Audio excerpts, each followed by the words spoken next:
Hello everyone, how you guys doing? Hopefully you guys are having a wonderful day, and today we are here with a Vedion boss guide for old school RuneScape in my endless adventure to make as many guides as possible. So hopefully you guys enjoy. If you do, make sure to leave a like, and in addition to that, subscribing would help a lot, and you'll be able to see whenever new videos like this go live. Also, plenty of links to check out down below where you could help support me, and I'd appreciate it greatly. But with that said, let's get into the guide. So to start, for the requirements, 70s in your combats will be basically required. You could come here with less, but I wouldn't recommend it. And 43 prayer is also a requirement for protect from melee. Vedion is weak to melee, in particular crush, and its attack style is melee based and mage based as well, and its max hit is a 46. So we are going to be using a safe spot since we don't want to deal with any of that nonsense. For what you can expect in terms of drops, elite clues are dropped at a 1 in 100 rate or a 1 in 50 rate if you are wearing a Ring of Wealth imbued. Dragon pickaxes are a 1 in 170 drop, and Ring of the Gods are a 1 in 512 drop. Those are about 20 mils, so pretty coveted, and the average loot per kill is about 120k. Getting into the melee gear, here are the 3 setups down below, kind of going from the lowest on the left to the highest on the right,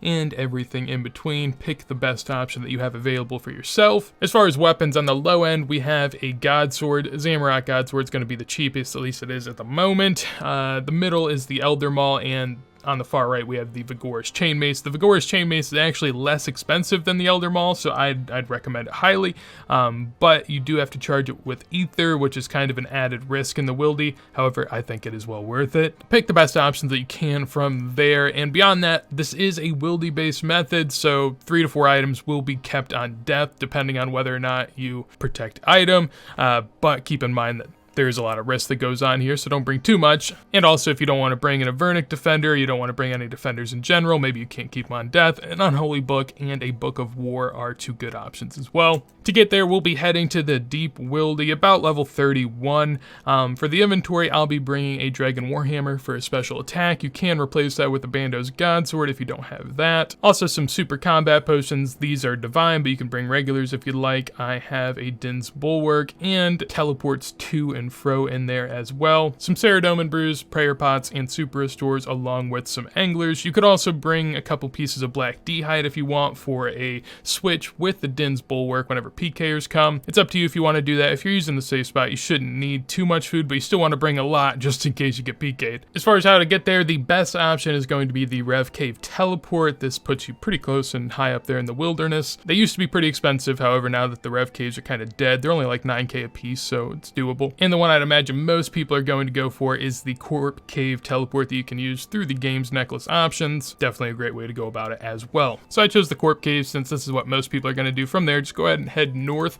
One thing I will mention is go to your settings and make sure that your player attack options are on hidden. You wouldn't want to accidentally attack anyone out here and skull up. That would just be terrible, and there are enough PKers out here so they will smell you and they'll hunt you down. So you'll see these tiles on the ground. I have ground markers turned on, and if you have that, you can right click the ground and mark tiles. This is helpful for setups like this. The tiles I have marked here is one to the west of the stump for just the initial lure, then right here in this little crevice over here next to these rocks for the second part of the lure, and then right here, these 2 spots you'll be going in between attacking him, and finally this is level 30 wilderness. So you don't have to mark that if you don't want, just kind of a nice little indicator. That is the biggest problem of being out here killing Vedion, is you are not in level 30 wilderness, so you cannot teleport. If you get frozen right away, you are screwed, and people will log in right here in these trees, so good luck. But beyond that, if you're ready to go for luring Vedion down here, it's not really too difficult. You just kind of got to get his attention and then run down here.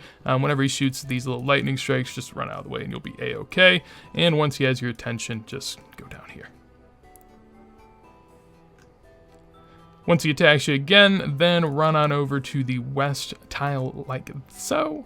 And from there, I would recommend just throwing on your prayers to protect from melee, preserve if you don't have divine potions, which I do, piety, and also you can throw on protect item if you'd like, if you have a 4th item that you do not want to lose. So once that is the case, go ahead and attack him. Once you get the first attack in, then run on over to the southeast spot and get in 2 more hits. After that, head back over to the initial tile and continue onward. You just want to give it a little pause in between, or else you will get attacked. But once you get down to half health on the first phase and on the second phase, you will have to kill his pets. Typically, they'll spawn to the side. If not, just kind of run east and west a little bit to get them out from behind him, if that were to be the case.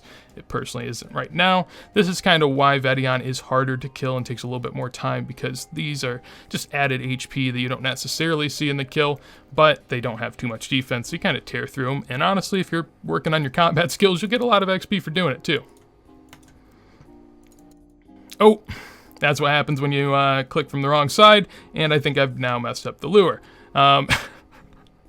I guess I can still go back and forth between here, but that is the danger. I'm going to let him go just so I can reset him up in that little lure. On the second phase, once you hit halfway, you will have the same thing happen again, where you will have to kill 2 of the skeletal hellhounds. Just go ahead and power your way on through there. And is that PK right next to me? It is. It is. Hello, hello, hello. Okay. Well, that's basically how you do it, and that's also an example of why this place is terrible, because PKers are here non-stop. But ultimately, that's how you do it. That's how you get the lure down. From there, it's as easy as just killing Vedion and just running back and forth and just letting the big Horus Chain Mace typically do its work. Also, you have to keep a nice eye out for any white dots on your minimap, and I would recommend not doing it as much as you can on the weekends, because that is when it's going to be high time. So hopefully you guys enjoyed the guide. If you did, make sure to leave a like. Anything you want to see from me, let me know in a comment down below. And on top of that, if you want to see more videos like this as soon as they go live, make sure to subscribe. And with that said, hopefully you have a wonderful day, and peace.